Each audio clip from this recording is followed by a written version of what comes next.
तीन सवालों के साथ मैं इस चर्चा की शुरुआत करना चाहता हूं। पहला सवाल, क्या बीजेपी के कार्यकारी अध्यक्ष नितिन नवीन ही अगले राष्ट्रीय अध्यक्ष होंगे? आमतौर पर यही माना जाता है कि वही कार्यकारी अध्यक्ष ही राष्ट्रीय अध्यक्ष बन जाता है, जिस तरीके से जेपी नड्डा के वक्त हमने देखा था कि 2019 में उन्हें कार्यकारी अध्यक्ष बनाया गया, 2020 में वो पार्टी के अध्यक्ष चुने गए।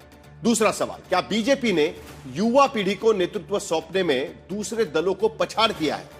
तीसरा सवाल, क्या नितिन नवीन के लिए अध्यक्ष का पद चुनौतियों वाला रहने वाला है, चुनौतियों से भरा रहने वाला है? क्योंकि कई लोग कहते हैं 45 साल की उम्र में अध्यक्ष बन रहे, कई कद्दावर नेता पार्टी के अलग अलग पदों पर है, प्रधानमंत्री है, गृह मंत्री है, उनके सामने नितिन नवीन किस तरीके से अपने आप को पेश करेंगे? कई सारे सवाल इस पूरे मुद्दे पर रहते हैं, उस पर हम चर्चा करेंगे। प्रेम शुक्ला जी, क्या हम कह सकते हैं कि भारतीय जनता पार्टी के भीतर आज की स्थिति में जनरेशनल शिफ्ट हो चुका है पूरी तरीके से? 45 साल की उम्र में कार्यकारी अध्यक्ष बनाए जाना।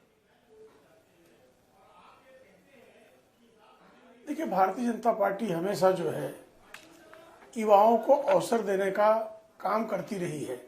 जनसंघ के भी जमाने में आपको याद होगा, जब भारतीय जनता पार्टी का इसका पूर्वावतार था, तब लाल कृष्ण आडवाणी जी 74 में जब अध्यक्ष हुए थे, तब लोगों ने आश्चर्य व्यक्त किया था। उसी तरह से 2009 में जब आदरणीय नितिन गडकरी जी का अध्यक्ष बनना, या आदरणीय अमित शाह जी का अध्यक्ष बनना, या आदरणीय वेंकैया नायडू जी का 49 वर्ष की उम्र में अध्यक्ष बनना, तो लगातार वेंकैया नायडू, नितिन गडकरी, अमित शाह जी और उसके पूर्ववर्ती में आदरणीय लालकृष्ण आडवाणी जी, हमेशा से भारतीय जनता पार्टी ऊर्जावान कार्यकर्ताओं को नेतृत्व की कमान संभालकर पूरे संगठन को ऊर्जस्विता प्रदान करने का काम करती रही है।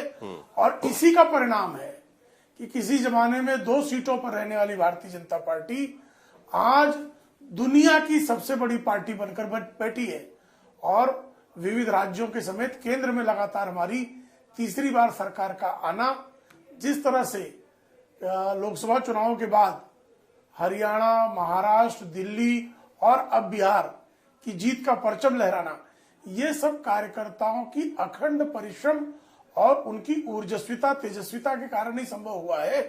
और नए हमारे जो कार्यकारी अध्यक्ष हैं आदरणीय नितिन नवीन जी, वो उस हमारे ऊर्जस्वी स्वरूप का जो है प्रतिनिधित्व करते हैं।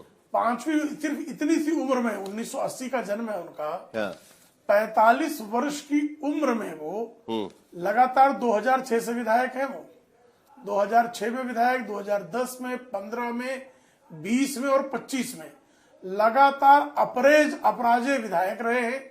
और जहां का भी उनको जिम्मा दिया गया, सिक्किम का जिम्मा दिया गया, सिक्किम में सरकार बनी, छत्तीसगढ़ का जिम्मा दिया गया, छत्तीसगढ़ में सरकार बनी।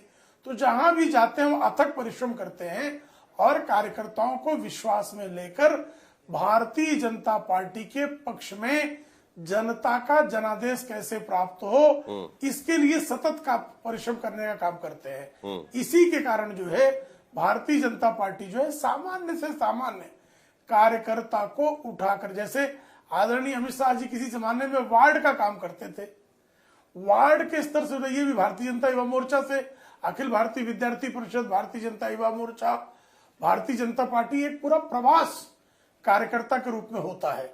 और उस प्रवास के दौरान उसका जो विविध कार्यकर्ताओं के साथ समन्वय, संवाद और उनके साथ मिलकर जो है जिस तरह से काम करने की एक शैली निर्मित होती है, वही भारतीय जनता पार्टी के संगठन शिल्प का आधार है, वही भारतीय जनता पार्टी के विस्तार का कारण है। ठीक है, तो आप एक तरीके से पार्टी एक मैसेज देना चाहती है, पार्लियामेंट्री बोर्ड ने पार्लियामेंट से जनता का दिल जीतने का माध्यम खड़ा करती है। ठीक है, भारतीय जनता पार्टी की जो पार्लियामेंट्री कमेटी है, उन्होंने ये फैसला लिया और नितिन नवीन को राष्ट्रीय कार्यकारी अध्यक्ष बना दिया। कई दिनों से इसका इंतजार था कि आखिरकार अध्यक्ष पद का चुनाव कब होगा, कैसे होगा, क्या होगा, इसको लेकर बातचीत चल रही थी। 2 तस्वीरें दरअसल हम यहां पर दिखाना चाहेंगे, अगर हम उसको प्ले कर सके, कि किस तरीके से जब नितिन नवीन आ रहे थे तब गृह मंत्री अमित शाह उनका इंतजार करते रहे कई क्षण तक, जब भारतीय जनता पार्टी के दफ्तर में वो जाने वाले थे। लेकिन उससे पहले जरा एक बार स्ट्रेंथ और वीकनेस एनालिसिस देख लेते हैं नितिन नवीन को चुने जाने का, जरा उसका भी हमने एक ये बनाया हुआ है, वो भी देख लेते हैं। लेकिन ये तस्वीरें देखिए,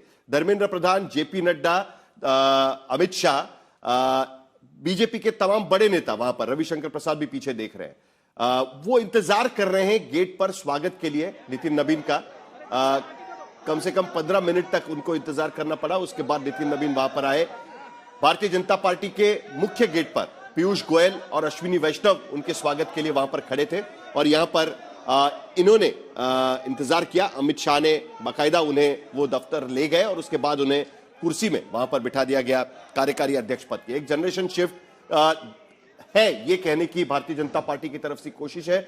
हम ये कह भी सकते हैं कि एक तरीके से सिंबॉलिक भी हम कह सकते हैं कि जेपी नड्डा उन्हें उस कुर्सी पर बिठा रहे हैं, बगल में अमित शाह खड़े हैं। अमित शाह भी भारतीय जनता पार्टी के अध्यक्ष रह चुके हैं और जैसे मैंने कहा 49 साल की उम्र में अब तक के सबसे युवा अध्यक्ष अगर भारतीय जनता पार्टी के अमित शाह रहे और उसके बाद अगर नितिन नवीन कार्यकारी अध्यक्ष पद से अध्यक्ष पद की छलांग लगाते हैं तो वो भी सबसे युवा अध्यक्ष के तौर पर नितिन नवीन इसमें जाने जाएंगे।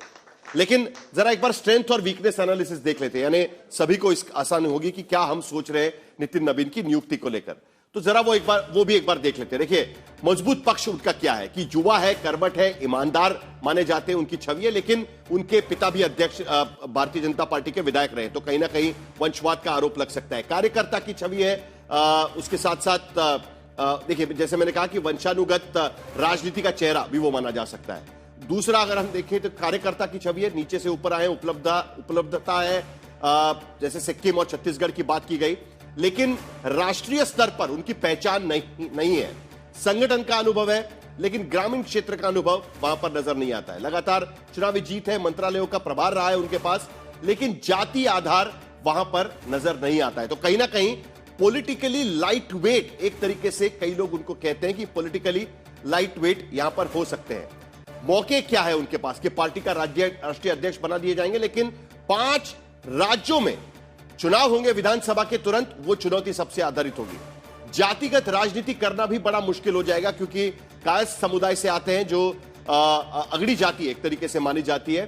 साथ साथ सबसे बड़ी बात कि पार्टी के राष्ट्रीय अध्यक्ष बनने के बाद जैसे मैंने कहा कि पॉलिटिकल लाइट वेट तो नहीं माने जाएंगे क्योंकि अब तक बिहार की राजनीति में खास करके उन्होंने काम किया हुआ है, छत्तीसगढ़ और सिक्किम का प्रभार उनके पास रहा, लेकिन फिर भी पूर्वी भारत में संगठन को सशक्त करना यह सबसे बड़ा मौका उनके पास रहेगा। लेकिन बिहार में एनडीए के जो घटक दल है उनकी मजबूती कैसे होगी, एक सबसे बड़ी चुनौती उनके सामने रहेगी। तो कुल मिलाकर अगर हमने देखा कि किस तरीके से स्ट्रेंथ और वीकनेस एनालिसिस हमने सामने रखने की कोशिश की है